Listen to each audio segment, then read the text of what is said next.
Olá, bem-vindos à Oficina de Astronomia número 499, patrocínio da Rede Ômega Centauri para o aprimoramento da educação científica. Eu sou o professor Luiz Augusto da Silva e hoje estamos aqui novamente com vocês. Direção do estúdio, Tiago Basso, Capitão Kirk, né? Gripado, eu também. Saudando a presença do vice-presidente da Rede Ômega Centauri, professor Délcio Basso, que também nos acompanha hoje aqui nesta noite agradável, onde estamos fazendo essa gravação. Nossas oficinas de astronomia, já estamos às vésperas da oficina 500, são 28 anos, né? Iniciamos em 1997, embora o canal, propriamente dito, seja mais recente. E hoje, meus amigos e minhas amigas, nós vamos abordar novamente fenômenos anômalos não identificados. Mais especificamente, de novo, o caso do voo VASP 169. O que vocês vão assistir hoje aqui é um material inédito. O caso já tem 42 anos de existência. Mas as informações que serão reveladas aqui hoje são absolutamente inéditas e muito esclarecedoras para aquele que é um dos casos mais icônicos de toda a história da casuística ufológica brasileira. Nós tivemos a oportunidade, graças à cooperação do nosso parceiro lá no Rio de Janeiro, Rodrigo Moura Visoni, de entrar em contato com a senhora Lígia Auxiliadora Rodrigues, que foi autora de 6 das 7 fotos obtidas a bordo do avião da VASP, que teria sido seguido por um objeto não identificado. Mas antes de entrar nesse assunto propriamente dito, né, meu diretor, vamos ao merchandising. O Anuário Astronômico Catarinense está no 10º ano de publicação. Excelente trabalho do nosso colega, professor Alexandre Amorim, lá de Florianópolis, Santa Catarina. Aqui você encontra mapas, tabelas, efemérides sobre planetas, fases da Lua, Sol, fenômenos astronômicos, chuvas de meteoros, cometas, ocultações, notas históricas. É indispensável, indispensável. Eu recomendo fortemente. Você pode entrar no site, na loja online e fazer o seu pedido. Ou então mandar um e-mail para costeira1@yahoo.com e solicitar agora mesmo o seu exemplar do Anuário Astronômico Catarinense. 10º ano de publicação, nossos parabéns e um grande abraço ao professor Alexandre Amorim, lá de Florianópolis. Muito bem, meu diretor. Não podemos esquecer também a videossérie Astrosociologia, a existência de extraterrestres e o futuro da humanidade, produção da Rede Ômega Centauri, está com desconto de 60%. É isso mesmo, meu diretor, 60%? 60%, são 12 episódios por apenas R$ 39,90. Esse material também é inédito e se baseia em pesquisas científicas recentes. Então, não perca a oportunidade, use o Pix da Rede Ômega Centauri e faça a sua aquisição. Muito bem, vamos, antes de mais nada, para quem de repente já esqueceu ou até mesmo nunca tomou conhecimento, vamos dar uma rápida sinopse do que foi o caso do voo VASP 169.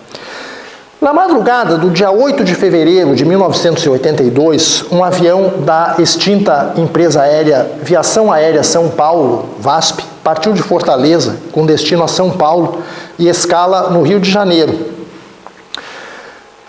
O comandante era o senhor Gerson Maciel de Brito e próximo da cidade de Bom Jesus da Lapa, na Bahia, ele observou um foco luminoso muito intenso e, a partir da informação do Centro de Controle de Tráfego Aéreo, SINDACTA, lá de Brasília, de que não havia nenhuma aeronave próxima, ele passou a considerar essa luminosidade como um objeto voador não identificado que estaria acompanhando o avião. E supostamente esse objeto acompanhou o avião até as proximidades do pouso lá na cidade do Rio de Janeiro, no aeroporto do Galeão, hoje conhecido como Aeroporto Internacional Tom Jobim. Tá? Em dado momento, inclusive, o comandante Brito alertou seus passageiros, né, para que pudessem também observar o fenômeno. Foram feitas algumas fotos. E nós estudamos esse caso já há mais de 20 anos. Recentemente, a rede Ômega Centauri disponibilizou a pesquisa mais recente e mais abrangente, rigorosamente científica sobre essa ocorrência. São 184 páginas, dossiê voo VASP 169, caso encerrado. Amplamente documentado, fartamente ilustrado. Você pode adquiri-lo por apenas R$ 19,90. Use o Pix da rede Ômega Centauri. Né? E o meu conselho é: não emita opinião sobre este caso antes de ler e analisar detidamente todo o conteúdo desta publicação. As coisas não aconteceram do jeito que falam por aí afora. As oficinas de astronomia já abordaram este caso em outras ocasiões. Nós temos disponíveis no nosso canal os vídeos das oficinas 484, 483 e 479, todas elas de 2023. E na era de eventos presenciais, também a oficina 331, em 19 de abril de 2013, e essa oficina 181, no dia 5 de setembro de 2003, também já abordaram o caso. Nós recomendamos também esse artigo da minha autoria, que foi publicado em 2013 no Journal of Scientific Exploration, mas chamo a atenção para o fato de que algumas das conclusões deste artigo já foram superadas, ou digamos, já foram revogadas em função do estudo mais recente que nós nos referimos anteriormente. E na oficina de hoje nós vamos apresentar a íntegra da entrevista que nós realizamos em 6 de julho de 2023 com a senhora Lígia Auxiliadora Rodrigues, que era passageira do voo e que em 8 de fevereiro obteve 6 das 7 fotos que nós já tivemos, inclusive, a oportunidade de analisar. E para vocês verem a análise dessas fotos, volto novamente a indicar o dossiê voo VASP 169, caso encerrado, que aludimos aí há poucos instantes, né? Publicação da nossa rede. Nesse dossiê, nós demonstramos que o que as fotos da senhora Lígia realmente mostravam eram reflexos da luz piscante de navegação situada na ponta da asa do avião em nuvens próximas que passavam em grande velocidade, praticamente rente à fuselagem do avião.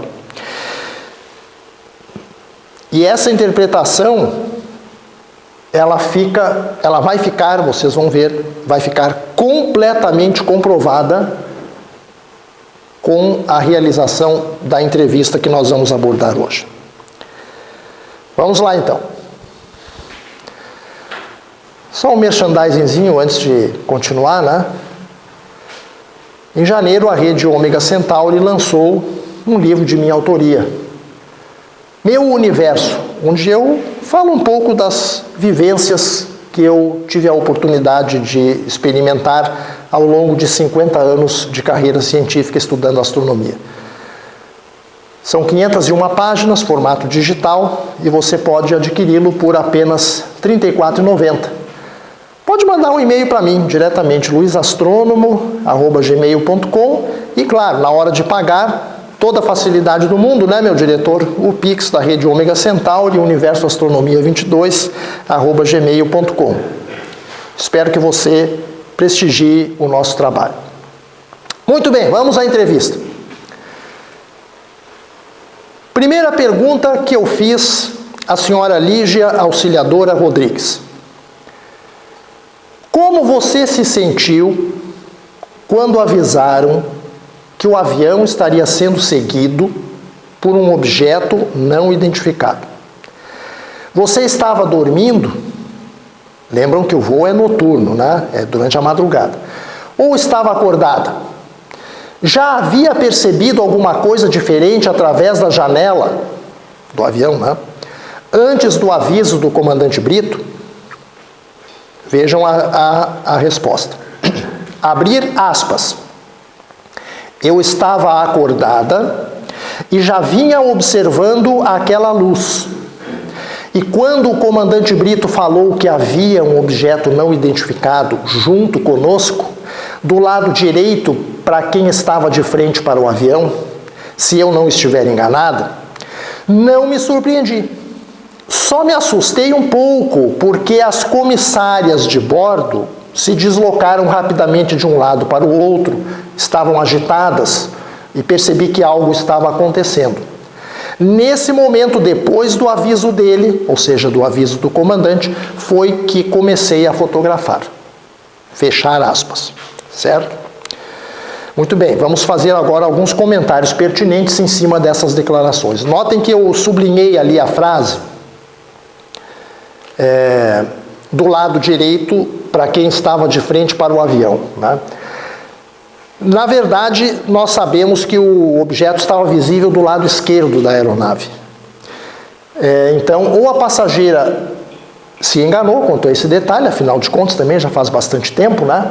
Ou então, a referência que foi dada pelo comandante Brito, apesar de meio esquisita, seria a seguinte: você considera um passageiro, um observador externo ao avião, o avião vem vindo de frente para ele, a esse observador, e aí então o objeto vai estar à direita, né? Se eu adotar este referencial, está correto. Se não, houve um engano, né? Porque o objeto visto do referencial dos passageiros estava à esquerda, certo? Lembramos que a senhora Lígia estava sentada na poltrona 5A, portanto na janela, do lado esquerdo, na parte dianteira da aeronave, né? Muito bem. E aí prossegue a entrevista. Esse aí sou eu conversando com ela. Certo? Então você começou a fotografar logo depois do aviso, né? Lembra do horário aproximado? Você obteve todas as suas fotos, uma depois da outra, numa sequência ininterrupta? E vejam as respostas. Sim, numa sequência. Quanto ao horário, não me lembro nesse momento. Escrevi descrevendo tudo para que eu não me esquecesse. Creio que era umas 2h30 da madrugada. Acho que passei para o Rodrigo. O Rodrigo é o nosso parceiro lá no Rio de Janeiro, né? O Rodrigo Visoni, Rodrigo Moura Visoni. Acho que passei para o Rodrigo o relatório.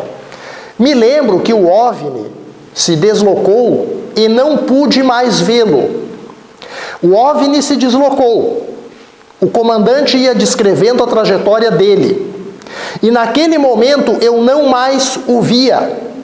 Se não estou enganada, ele foi para a frente do avião. Fechar aspas.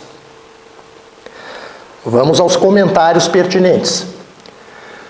Primeiramente, quanto ao horário, meus amigos. O horário certamente está equivocado. Nós sabemos que os passageiros foram alertados pelo comandante ao redor das 4h15 da manhã. Isso era apenas 22 minutos antes do pouso na cidade do Rio de Janeiro, tá? Naquele momento, o Brito avisou então os passageiros, as comissárias de voo se agitaram e a senhora Lígia começou a obter as suas fotos, tá? Portanto, a gente pode dizer que as 6 fotos que ela obteve ali foram muito provavelmente obtidas no intervalo entre 4h15 e 4h20 da madrugada. Bom, quanto ao deslocamento do objeto, certamente esse deslocamento é aparente, porque o que acontece é que nessa etapa final de voo, a aeronave já está fazendo alterações de proa, já está manobrando. E quando ela faz isso, o objeto que estava na posição 9 horas, ou seja, à esquerda, ele vai se posicionar na posição 11 horas, praticamente na dianteira da aeronave. Uma posição que o passageiro não consegue visualizar. Só quem está na cabine de comando do avião tem essa visão para frente. Então, do ponto de vista dos passageiros, a impressão é de que o objeto está saindo da esquerda e está indo para frente do avião. Na verdade, é o avião que está manobrando. Então, esse deslocamento é um deslocamento aparente, certo? Mas está perfeito, está bem descrito do ponto de vista do referencial do passageiro. Próxima pergunta. Você se lembra se havia nuvens passando do lado de fora do avião? Vejam a resposta. Abrir aspas. Não havia a olho nu. A lente da máquina é mais sensível que os nossos olhos.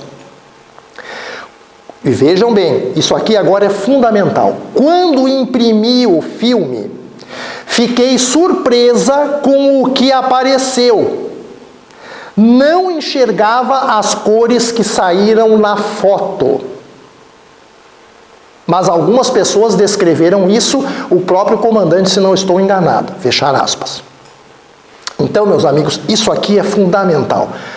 Quando ela imprimiu o filme, ela viu luzes ali na foto. Nós já vamos mostrar uma das fotos aqui, mas elas também estão analisadas lá no nosso dossiê VASP 169 e também nos vídeos que nós fizemos o ano passado sobre o caso. Tá? Ela não viu aquelas luzes que aparecem nas fotos. E isso é importante, já vamos esclarecer por quê.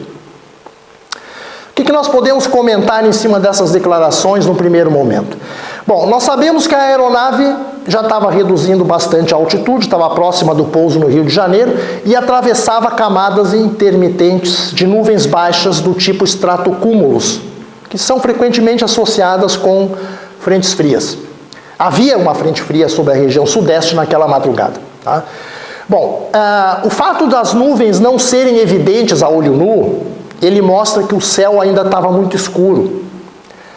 E a escuridão ficava ainda maior por causa da cobertura de nuvens, né, que acabava por, digamos assim, filtrar a fraca luminosidade que começava a aparecer devido ao início do amanhecer do dia. Tá?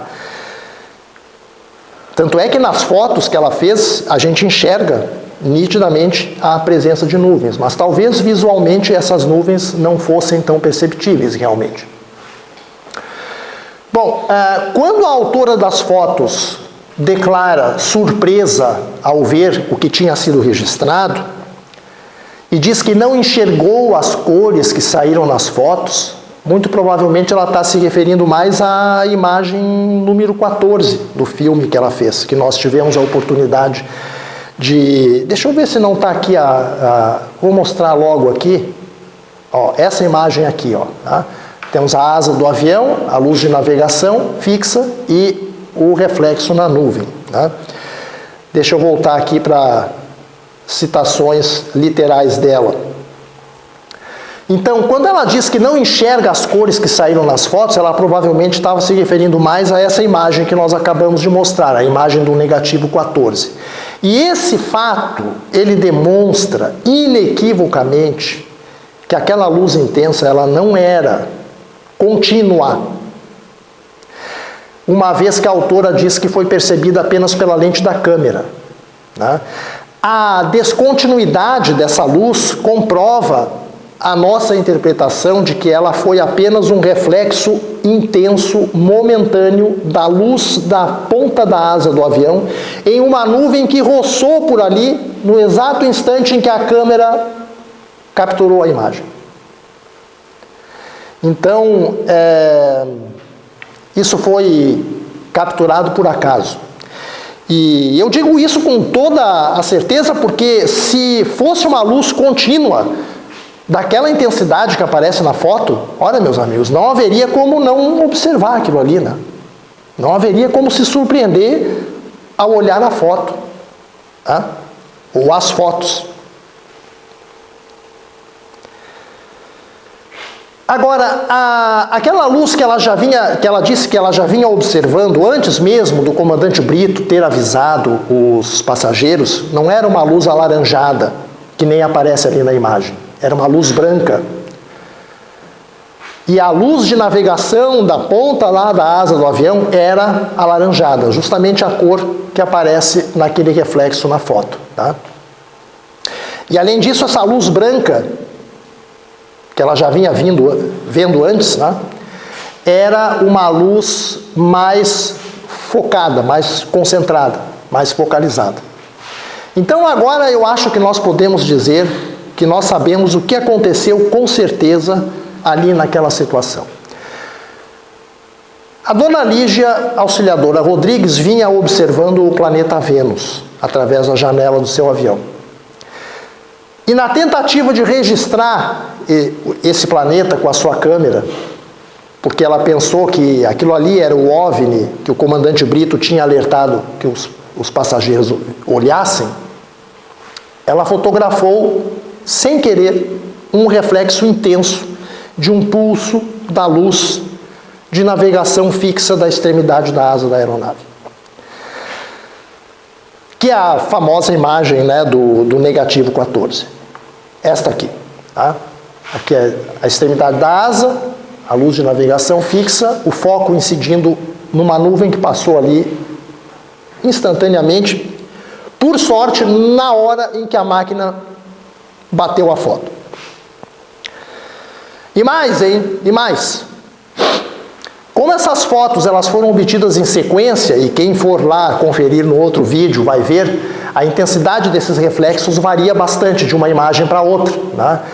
A partir das diferentes intensidades desses reflexos, né, fica confirmado o caráter pulsante daquela luz, portanto era realmente a luz de navegação da ponta da asa da aeronave, né? E também fica comprovada a presença de nuvens passantes rapidamente rente à fuselagem, né, e à asa do avião. Bom, prossegue a entrevista. Naquele dia você desembarcou em São Paulo, isso sou eu conversando com ela, né? Lembra quanto tempo durou a escala no Rio de Janeiro?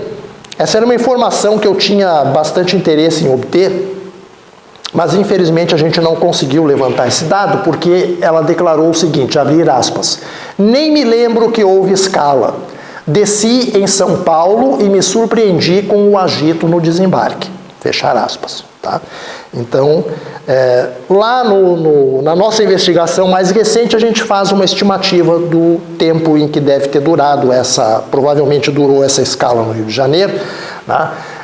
Mas a gente não conseguiu confirmar um depoimento dessa passageira. Bom, aí eu volto a conversar com ela. Naquela noite havia lua cheia. Lembra se você enxergou a lua no céu, talvez até mesmo antes de embarcar lá em Fortaleza? Vejam a resposta. Abrir aspas. Não me lembro da lua. Quando vi aquela luz bem do lado da minha janela, fiquei observando porque achei ela baixa, no nível do avião, e pensei, nossa, as estrelas sempre estão bem distantes de nós. Fechar aspas. Então a gente vê que era uma luz bastante brilhante, né, e que aparentava estar baixa. E de fato, Vênus estava a escassos graus acima da linha do horizonte, né?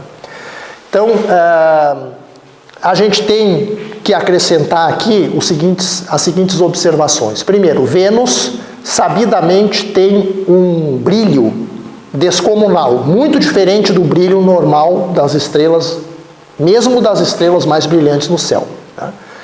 De fato, Vênus é o terceiro astro mais brilhante no céu, só perde para o Sol e para a Lua. À noite, em lugares bem escuros, ele chega a projetar sombras fraquinhas, tá?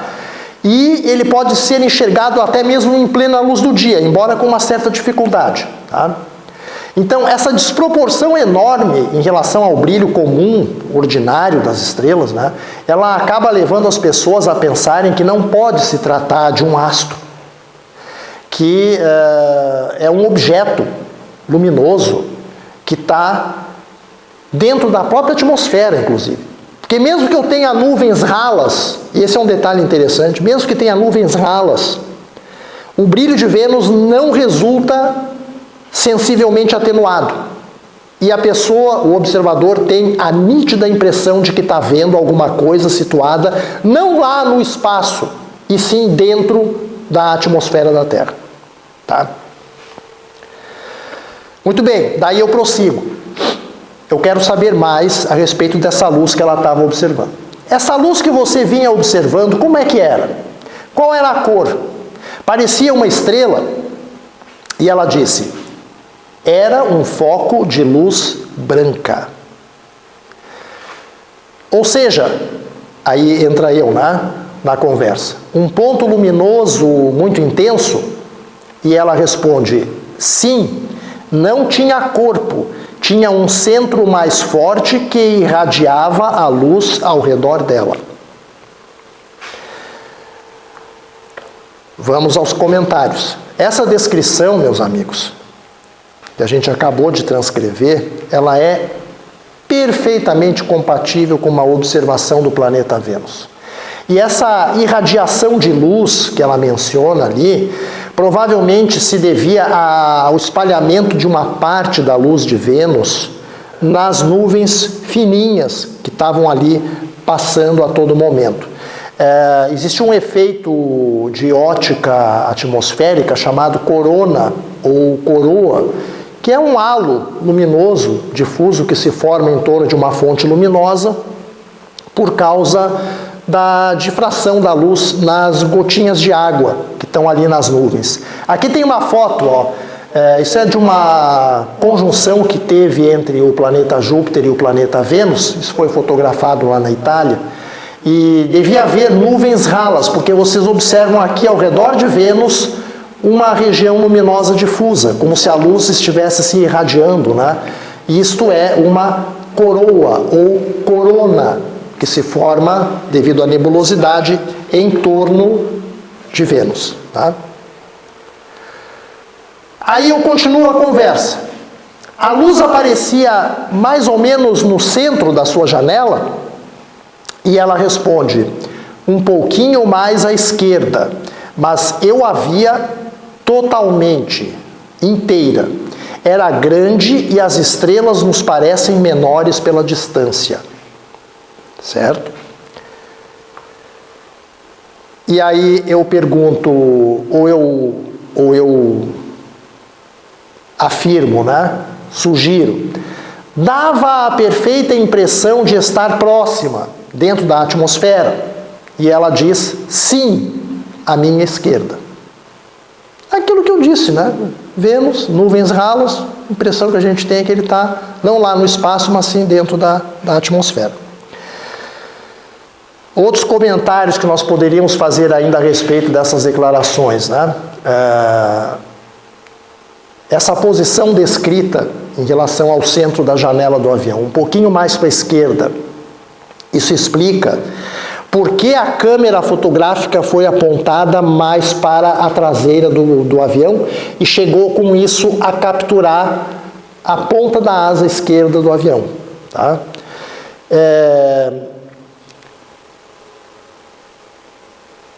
O que mais que nós temos aí? Bom, já comentei, né? Quando a nebulosidade é rala, o brilho de Vênus não resulta sensivelmente atenuado. E aí eu prossigo. Por que não fez mais fotos naquela noite? Ela fez 6 fotos. Ela diz, fiz outras fotos antes, sim, do meu sobrinho. Bom, isso provavelmente, né? Não sei se a bordo do avião, ou lá em Fortaleza, etc. Ou em outro lugar. E aí eu pergunto, então não havia mais filme? Ela diz, havia, o restante em branco, porque eu revelei o filme imediatamente. Ou seja, logo que ela chegou, desembarcou, ela foi providenciar a revelação do filme. E aí, para finalizar, né, eu digo, ok, na sua opinião, o que acha que era? Um OVNI, o planeta Vênus ou alguma outra coisa? E na opinião dela, ela diz que acho que realmente era um objeto desconhecido, porque era diferente do que eu conhecia.